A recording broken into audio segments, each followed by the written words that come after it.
Meus irmãos amados em Deus, agora se puder acender aqui, eu agradeço, obrigado. Está meio escuro, né? O tempo parece estar um pouco nublado. E esses dias estão sendo dias maravilhosos. Eu gosto muito desse tempo. Eu espero que você também. Uma vez que a gente vive a maior parte do ano todo, né, no calor intenso. Meus irmãos, nós temos que tratar com muita habilidade o nosso tempo, e eu quero convidá-los, sem delongas, a abrir a palavra de Deus na primeira carta de Paulo aos Coríntios,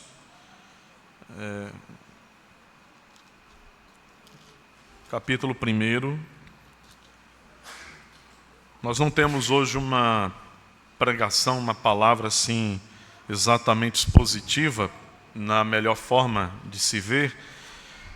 Eu quero trazer uma palavra que seja tanto edificante para a nossa alma, quanto também instrutiva no que diz respeito à Assembleia, que se processará logo daqui a pouco. Então vamos abrir o texto na primeira carta de Paulo aos Coríntios, capítulo 1, versículo de 1 a 3, para que a gente possa, a partir daqui, refletir sobre o senhorio de Cristo na escolha de oficiais. Eu sei que é um título assim bem grande, não é? O senhorio de Cristo na escolha de oficiais. O senhorio de Cristo na escolha de oficiais. A gente repete assim porque as crianças elas estão anotando o sermão, né? Então elas precisam às vezes de um tempo maior para anotar direitinho essas coisas. O texto da palavra de Deus, então, irmãos, diz assim, 1 Coríntios 1, capítulo 1, do verso 1 ao verso 3. Paulo, chamado pela vontade de Deus para ser apóstolo de Jesus Cristo, e o irmão Sóstenes, a igreja de Deus que está em Corinto, aos santificados em Cristo Jesus, chamados para ser santos, com todos os que em todo lugar invocam o nome de nosso Senhor Jesus Cristo, Senhor deles e nosso. Graça a vós outros, da parte de Deus nosso Pai e do Senhor Jesus Cristo. Eu quero repetir o verso 2. A igreja de Deus que está em Corinto, aos santificados em Cristo Jesus, chamados para ser santos com todos os que em todo lugar invocam o nome de nosso Senhor Jesus Cristo, Senhor deles e Senhor nosso. Amém. Meus irmãos, o Senhor, Ele estabeleceu a sua igreja de modo que ela permaneça por todos os séculos e seja inabalável. Os poderes do inferno, ou uma outra tradução correta, os poderes da morte, não poderão desestabilizar a igreja, destruir a igreja, riscar a igreja da história. Ela foi estabelecida pela vontade, pela autoridade de nosso Senhor e Salvador Jesus Cristo, Filho eterno de Deus. Ele a estabeleceu. E nós vemos exatamente isto, meus irmãos, nas páginas do Novo Testamento, quando nós lemos o segundo testamento de Deus aos homens. Ele conferiu a esta igreja que ele estabeleceu, que ele fundou. Ela não é obra dos papas, ela não é obra dos bispos na história da igreja, ela não é o fruto da decisão dos homens, ela é o plano de Deus, o projeto de Deus. Ela é a própria casa de Deus, onde Deus habita, a sua igreja. E ele, portanto, ao estabelecer a sua igreja, ele deu a esta igreja uma estrutura singular, uma estrutura própria para ela, uma estrutura específica, a fim de que esse povo que se chama pelo nome do Senhor, seja pelo próprio Cristo governado, instruído e cuidado. Ele estabelece a igreja, ele confere à igreja uma estrutura própria da igreja, que não há em nenhuma outra instituição humana, em nenhum lugar outro do mundo, apenas na igreja de Deus. É, portanto, uma estrutura singular, é própria, é bastante específica. E por que ou para que o Senhor fez exatamente assim? Para que Ele, que é o cabeça, chefe, supremo, único, Rei, Senhor da igreja, governe a igreja. Para que Ele possa instruir a igreja, para que Ele possa cuidar da igreja por meio dessa estrutura de liderança que Ele estabeleceu. Essa estrutura de governo, de ensino e de cuidado está nas mãos dos oficiais eleitos pela comunidade dos fiéis. Presbíteros e diáconos são os únicos ofícios da igreja no Novo Testamento que permanecem e permanecerão até a volta de nosso Senhor Jesus Cristo. Presbíteros e diáconos. E estes, assim chamados oficiais da casa de Deus, eles são designados, portanto, pelo próprio Senhor, para que, por meio deles, a igreja seja edificada, para que, por meio deles, o Senhor promova a edificação do seu povo. E aqui, meus irmãos, eu trago à tona as palavras do amigo querido, reverendo Valdeci Santos, ministro da Igreja Presbiteriana do Brasil, quando ele diz que a eleição de oficiais, presbíteros e diáconos demanda grande responsabilidade por parte da igreja local. A eleição de presbíteros e diáconos demanda grande responsabilidade da igreja local, da igreja que se reúne em uma localidade. São palavras certíssimas, perfeitas, porque de fato é isso que nós precisamos compreender quando nós lemos acerca dessa ação, desse momento em que a igreja, por vezes, reunida, ela realiza a eleição de homens para o oficialato, para o exercício do pastorado da igreja e do cuidado dos mais necessitados. De tal maneira, meus irmãos, que atentar seriamente, atentar com muita prudência, ter atenção devida para a escolha de pastores e diáconos significa honrar o Senhor da igreja. É honrar o Senhor do corpo, o cabeça do corpo.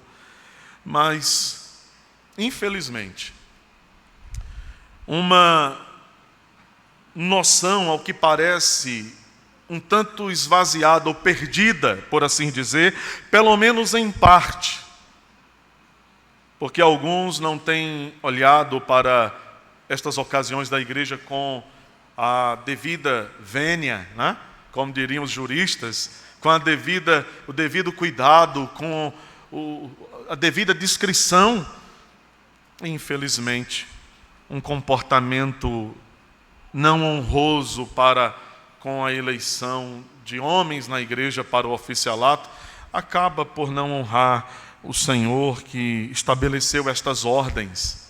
São ordens estabelecidas na igreja dele, para o bom andamento dele, da sua igreja. Dita estas palavras, meus irmãos, e colocado este cenário diante de nós, nós vimos como Paulo, escrevendo aos Coríntios, ele se refere àquela igreja como sendo a igreja de Deus numa localidade.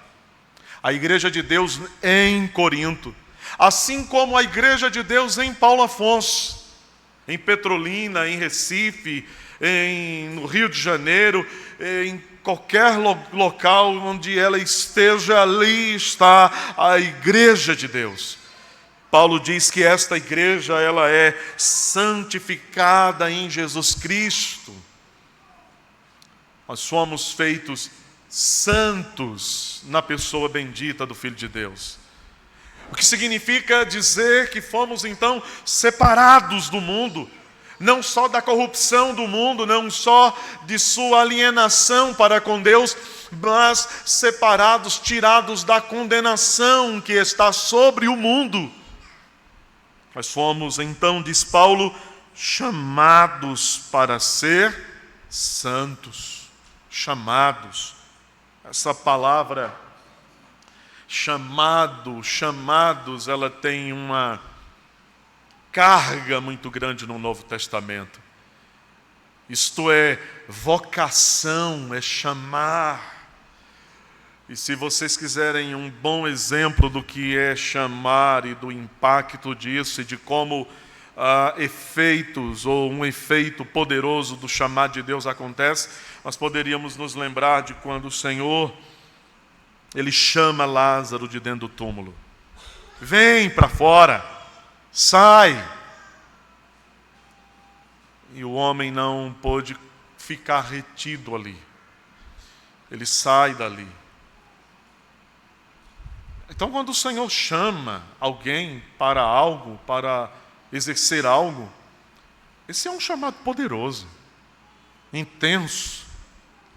Não é o tipo de chamado que não produz o efeito por ele mesmo pretendido. Antes, certamente é o chamado que cumprirá exatamente aquilo para o qual ele fora pronunciado. Já disse o profeta, a palavra de Deus não torna para ele vazia. Ela cumpre o seu propósito. Chamados para serem santos, e o que seriam se não exatamente serem santos, uma vez chamados foram por Deus. Assim como eu e você fomos chamados, e aqui estamos, e aqui somos o que somos. Paulo diz, com todos os que em todo lugar invocam o nome do Senhor, uma igreja universal em todos os lugares, invoca o nome de quem? Do Senhor Jesus Cristo, que é Senhor deles, é também Senhor nosso. Meus irmãos, o Senhor Jesus Cristo é Senhor da igreja. Como Senhor da igreja, Ele reina sobre a igreja, Ele governa a sua igreja, Ele dirige a sua igreja. Quando nós lemos o livro dos Atos dos Apóstolos, o segundo livro escrito por Lucas, o médico grego, facilmente, meus irmãos, nós podemos ver como essa designação de homens para ocupar lugar de ofício na igreja se deu. Se você tiver disposição e quiser abrir em Atos 14, 23, o que nós temos ali são estas as palavras. Atos 14, 23, diz assim o texto. E promovendo-lhes em cada igreja a eleição de presbíteros, veja, e promovendo em cada igreja, em cada comunidade da fé, em cada localidade, Paulo e seus cooperadores, promovendo em cada igreja a eleição de presbíteros, depois de orar com jejuns, os encomendaram ao Senhor em quem haviam crido. Também, no mesmo livro dos Atos dos Apóstolos, no capítulo 6 e no versículo 3, nós temos ali o contexto do capítulo 6, quando da escolha de homens para servirem como diáconos na igreja primitiva. Em Atos 6, 3, nós temos ali o registro, claro, direto da escolha dos 7 diáconos para dar suporte ao ministério da palavra e da oração dos apóstolos. O que temos, meus irmãos, portanto, em comum com essas duas passagens, Atos 14, 23 e o livro de Atos, capítulo 6. O que temos em comum nessas duas passagens? Uma que fala de diáconos, uma que fala de presbíteros. O que temos em comum, se você observar os dois textos, é a fé. É que eles criam, eram crentes em Jesus Cristo. Aqueles que foram eleitos, eles eram, antes de qualquer coisa, homens crentes que temiam e que amavam ao Senhor. Deus não dá à sua igreja ímpios para governar a sua igreja, mas ele designa os seus fiéis para servir aos fiéis. Essa é a tradução, é a síntese melhor do que significa ser presbítero e diácono na igreja. Ser servo, não é ser senhor da igreja, servo da igreja. Servir a igreja segundo a vontade revelada de Deus. E estes homens escolhidos, homens crentes, reconhecendo assim o fundamento básico, a fé, eles eram dados à igreja, encaminhados ao serviço da igreja. Mas não nos esqueçamos de algo tão importante quanto a fé, o serem crentes. Aliado a isto, lado a lado a esta verdade pontual, eles eram homens vocacionados. Não importa ou não basta apenas serem cristãos, crentes, homens crentes, membros da igreja. Porque neste sentido, há muitos homens na igreja, não é verdade? Mas é preciso ser homens crentes chamados para este mistério, chamado para este serviço. O que implica esta vocação, o que implica este chamado, portanto, ora, é que estes receberam do próprio Deus, pelo Espírito de Deus, Espírito da santidade e da verdade, os dons ministeriais, os dons próprios para o exercício desse ministério. Para o cuidado como ministros da misericórdia, os diáconos da igreja, o ensino da palavra, a pregação, o ensino, a docência, os presbíteros da igreja, de tal maneira, observem, meus irmãos, que contra todo o desprezo, contra todo tipo de desprezo que alguém na casa de Deus possa manifestar contra esses momentos de assembleia da igreja, de escolha de oficiais, contra tudo isso, sob a alegação de que eu não gosto de escolher, de eleger, de assembleia, porque não é espiritual, mas contra esta ideia errada, equivocada, antibíblica. A palavra de Deus vai, pelo contrário, de modo muito preciso, demonstrar e provar que sim, é um exercício alto, é um exercício espiritual, de alta categoria, de alta elevação, estarmos reunidos para eleger presbíteros e diáconos. Isso é espiritual totalmente, meus irmãos. Quando lemos as passagens bíblicas em Atos dos Apóstolos, especificamente sobre a escolha destes homens para a igreja, nós vemos como em Atos 6, eles deveriam ser homens cheios do Espírito Santo e todas as outras, os outros requisitos que se seguem ali em Atos 6, pressupõem que aquele era um ambiente de intensa espiritualidade, de adoração, de serviço a Deus, de temor a Deus. Então era algo espiritual, sem sombra de dúvida. Tanto é que, no versículo 6 do capítulo 6 de Atos, terminada a escolha, os apóstolos impuseram-lhes as mãos, ordenando-os, designando-os para o exercício do ofício. Ora, isso me parece bastante espiritual. E o que dizer de Atos 14, 23, o texto que nós já lemos? Diz que depois que foram eleitos os presbíteros, aqueles homens foram alvos das orações dos apóstolos. Havia ali orações e jejuns. Isso é bastante espiritual. Não há nada não espiritual.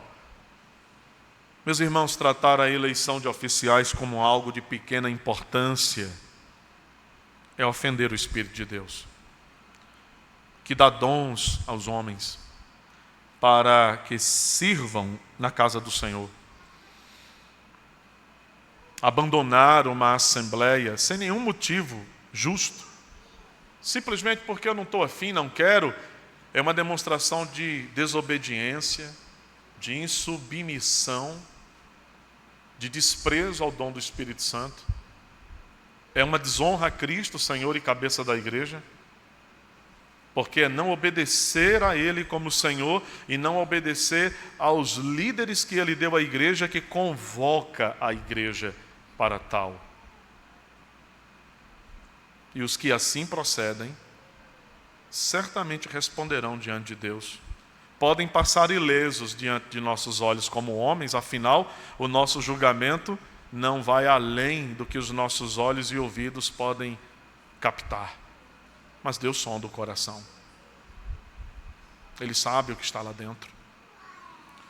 Embora os apóstolos do Senhor inicialmente tomassem as providências na igreja, ali no primeiro século, enquanto eles eram vivos, embora eles tomassem as providências iniciais para a eleição de presbíteros e diáconos na igreja, observe uma coisa muito interessante, contudo, não eram eles que determinavam quem seriam os diáconos e presbíteros da igreja. É diferente de algumas igrejas em nossos dias.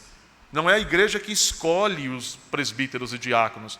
É um homem, um pastor, o pastor do campo, o pastor presidente. Às vezes, talvez dependendo da estrutura de governo, não é? Alguns outros pastores auxiliares, mas um grupo, um colegiado muito pequenino, que está ali muito colado, muito unido, andando ali na administração da igreja local, daquele setor, daquele campo. Eles é quem escolhem e apenas impõem isso à igreja. Isso não é um modelo bíblico. Nunca foi. Não é bíblico. A igreja não tem nenhuma participação de definição. Mas o que aprendemos no Novo Testamento é algo diferente. A igreja são vocês que vão dizer qual pastor deverá pastoreá-los pelos próximos 5 anos, que presbíteros, que diáconos deverão servir a vocês nos próximos 5 anos. São vocês. E ao longo desses dias que antecederam este domingo, nós fomos lembrados muitas vezes aqui de púlpito, em nossas reuniões de oração, para estarmos orando por esse dia, orando por este momento, orando pela eleição pastoral, pela eleição diaconal. E a Escritura, portanto, meus irmãos, ela nos dá os nortes, nos orienta, ela registra que nesses momentos a igreja primitiva estava orando. E até diz que jejuavam. A gente esqueceu de convocar a igreja para jejuar, olha que coisa. Está vendo, presbítero? A gente devia ter convocado a igreja para jejuar ao menos aí uns 10 dias antes da eleição. Jejum de alma, né? O que isso significa? Significa, irmãos, que a igreja que ora por um momento desse é a igreja que depende de Deus. A igreja que depende de Deus. Porque se a gente não depende de Deus, a gente não ora. Para que orar se a gente não depende de Deus? Falar com quem a gente não vê? Só coisa de crente mesmo. Depende de Deus. É submissa à vontade de Deus. Ela sabe que Deus manifestará a sua vontade por meio do povo, ao escolherem os presbíteros e diáconos. Então, irmãos, devemos ter cuidado para não lançarmos mãos de pretextos carnais. Devemos ter cuidado para não fazermos uso de pretextos carnais na hora do voto, mas com coração piedoso, temente, submisso ao Senhor, curvando-se e dizendo: Senhor, eu quero ser instrumento teu, para que a tua vontade seja manifestada em face da liderança da igreja. Então me usa.